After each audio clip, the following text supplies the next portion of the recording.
আসসালামু আলাইকুম। খুবই ঘটনাবহুল বা তথ্যবহুল বিভিন্ন নিউজ আপনারা গণমাধ্যমগুলোতে দেখছেন। তবে আমার কাছে মনে হচ্ছে রাইট নাও দুই দেশের যারা কর্তা ব্যক্তিরা আছেন তারা নানান ধরনের বক্তব্য দিচ্ছেন।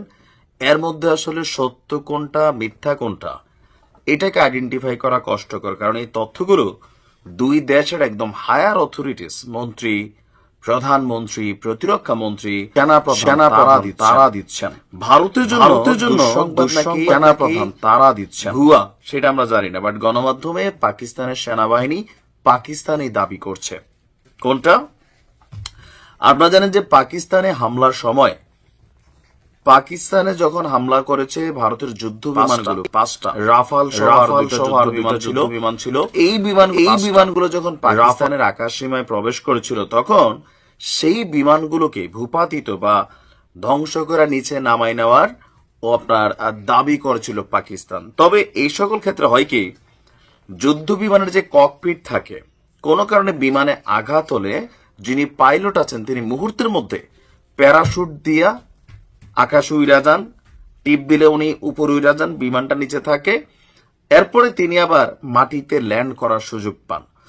তো ভারতের যে পাইলটরা ছিল যুদ্ধ বিমানগুলো ভূপতিত হওয়ার সাথে সাথে তারা প্যারাশুট ব্যবহার করে উড়েছিলেন। উইরা আবার কিন্তু পাকিস্তানের মাটিতে এসে তাদের নামতে হয়েছে। আর যখনই পাকিস্তানের মাটিতে নামছে বা তাদেরকে মনিটরিং করে পাকিস্তান বন্দি করেছে, দাবি হচ্ছে পাকিস্তানের সেনাবাহিনীর। আপনার বলা হচ্ছে যে তিনটি রাফাল এবং কি দুটি মিগ এবং সুখোই সুরুজের যুদ্ধ বিমানগুলো যারা পরিচালনা করছিল, মানে পাইলটরা ছিল, সে ফাইটার জেটগুলোর পাইলটদেরকে বন্দি করার দাবি পাকিস্তানের। আর সকালেই গণমাধ্যমে এই তথ্যগুলো সামনে এসেছে। দেশটির একজন সামরিক মুখপাত্র নিশ্চিত করেছেন ধ্বংসপ্রাপ্ত ভারতীয় বিমান বাহিনীর যুদ্ধ বিমানগুলোর মধ্যে রয়েছে 3টি রাফাল, একটি Su-30 MKI এবং একটি MiG-29 ফালক্রাম। তাদের বক্তব্য যে পাকিস্তানের ইন্টার সার্ভিসের পাবলিক রিলেশনস ডিরেক্টর তিনি বলছেন ভারতীয় যুদ্ধ বিমানের সাথে সংঘর্ষের পর পাকিস্তানের সেনারা ভারতীয় যেই পাইলট আছে তাদেরকে বন্দী করছে। অপরদিকে পাকিস্তানের বিমান বাহিনীর সব যুদ্ধ বিমান নিরাপদে আছে, তাদের কোনো যুদ্ধ বিমান ক্ষয়ক্ষতিগ্রস্ত হয়নি, কারণ তারা ভারতে অনুপ্রবেশ করেনি, তারা তাদের আকাশ সীমার মধ্যে ছিল।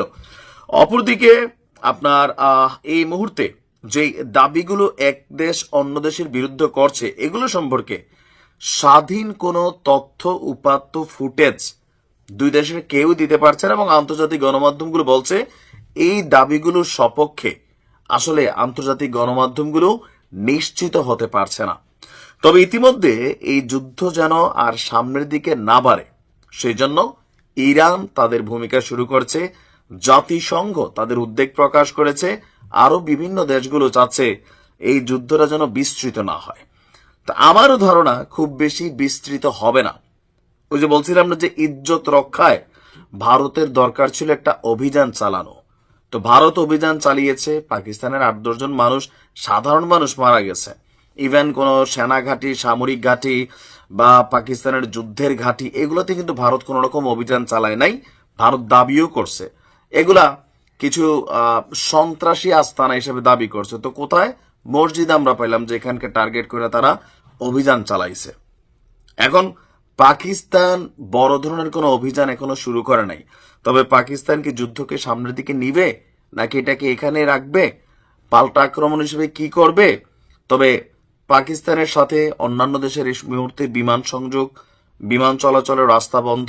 পাঞ্জাব সহ, ইসলামাবাদ সহ, রাজধানী সহ বেশ কিছু জায়গায় জরুরি অবস্থা জারি করা হয়েছে।